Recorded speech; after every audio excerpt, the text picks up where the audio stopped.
DNA test అంటే మనం దొరికిపోయినట్టే కదా. అవని అక్షయ్లు మనతో అన్ని గేమ్స్ ఆడుకుంటారు.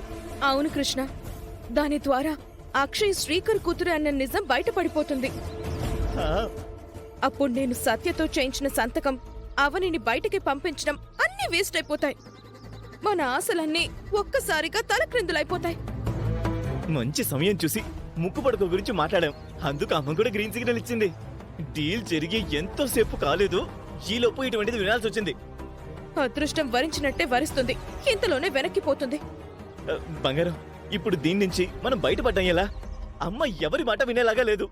అవునవును, అత్తే పట్టు పట్టిందంటే అది ఉడం పట్టు కంటే దారుణంగా ఉంటుంది. అయినా నన్ను నేనే తిట్టుకోవాలి. ఏదో బతుకు ఇలా అయిపోతుంది అనుకోలేదు.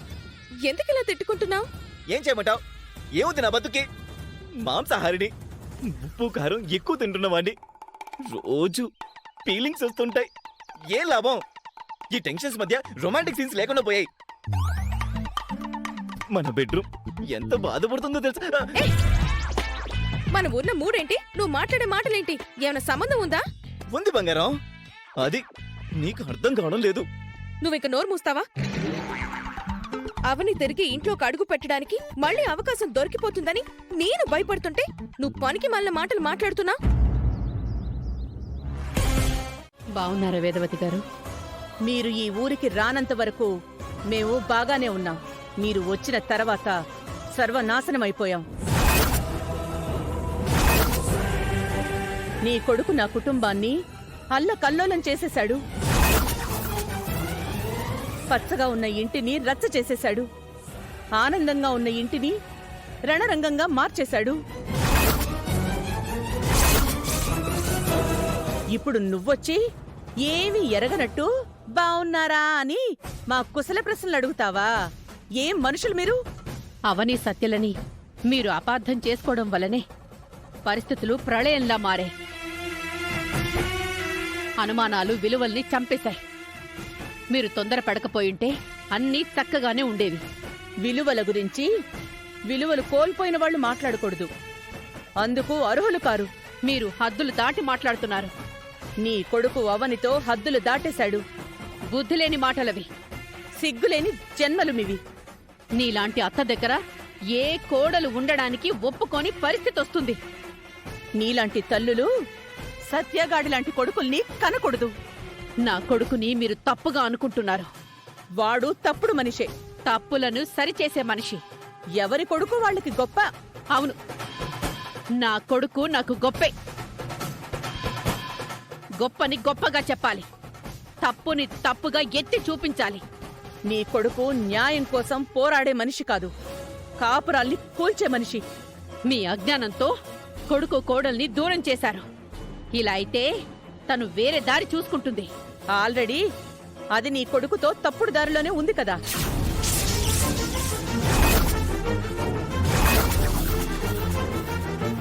ఏం మనిషివు నువ్వు? పదే పదే అదే మాట అంటున్నావు. అవని లాంటి కోడలు నాకు దొరికుంటే నెత్తిన పెట్టుకొని చూసుకునేదాన్ని.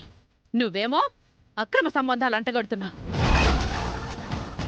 10 ఊళ్లకు తీర్పులు చెప్పే పెద్ద మనిషివి అవనికి అన్యాయం చేశావు. అవని అందరిలాంటిది కాదు. అవనిలా అందరూ బాధ్యతగా ఉండలేరు. అవనిలా అందరూ కట్టుబాట్లతో బ్రతకలేరు. మీ వంశంలో అందరూ ఒకెత్తైతే అవని ఒకెత్తు. అవని ఎవరికీ అందనంత ఎత్తులో ఉంది. నిజం చెప్పాలంటే. ఏమైంది వేదా? ఆ అవని ఇంకా తను ఏ తప్పు చేయలేదని దబాయిస్తోంది. పైగా ఆ సత్య వాళ్ళ అమ్మకి సపోర్టుగా మాట్లాడుతోంది. బయట ఎక్కడైనా కనిపించారా ఏంటి? గుడి దగ్గర కనిపించారు. ఆవిడేమో తన కొడుకు గొప్పోడని గొప్పలకి పోతోంది. అవనేమో తన వ్యక్తిత్వం నిప్పు లాంటిదని తల పొగరుతో మాట్లాడుతోంది. ఇద్దరూ తోడు దొంగలయ్యారు. బయటికి పోయినా దానికి బుద్ధి రాలేదన్నమాట. ఎందుకొస్తుంది వసంత గారు? ఆ సత్యగాడి అండదండలు చూసుకొని ఎగిరెగిరి పడుతుంది. నిజాయితీగా ఉండేవారు అలాగే ఉంటారు. దేనికి తల వంచరు, తల దించరు. అవని బయటికి వెళ్ళినప్పుడు కూడా ఎలా వెళ్ళిందో గుర్తు చేసుకోండి. తప్పు చేసిన దానిలా తల వంచుకుని వెళ్ళడం లేదు, తలెత్తుకుని వెళ్తున్నాను. ఎక్కడ అవమానం జరిగిందో అక్కడ గౌరవ వందనాలు అందుకుంటాను అని శపథం చేసి మరీ వెళ్ళింది. అలాగే వస్తుంది కూడా. చూడు బావా, అవని మీద నీకు అంత అభిమానం పొంగి పొర్లుతుంటే ఆవిడ గారి వెనకాల డప్ప కొట్టుకుంటూ తిరుగు. ఆవిడ గారి గొప్పతనం గురించి దండరా వేసుకుంటే చెప్పుకో. మా దగ్గర చిడతలు వాయించుకో. అర్థమవుతుందా నీకు? అవని అక్షయలు బయటికి వెళ్ళిపోయిన తర్వాత కూడా వాళ్ళ గురించే రోజు మాట్లాడుకోవడం తప్ప మనకి వేరే పని లేదా? ఉండదు తాతయ్య గారు, వేరే పని ఉన్నా కూడా చేయరు. ఎంతసేపు అవని అత్త గురించి అక్షయ్ గురించి ఎప్పుడు మాట్లాడుతూనే ఉండాలి. అప్పుడే వీళ్లకు మనశ్శాంతిగా ఉంటుంది, రోజు గడిచినట్టు ఉంటుంది. గ్రానీ, ఈ చింటుగాన్ని కూడా బయటకు పంపించేయండి, దరిద్రం వదిలిపోతుంది. లేదంటే ఈ ఇల్లరికంలా వీడు కూడా వాళ్ళకి సపోర్ట్ గా మాట్లాడుతున్నాడు.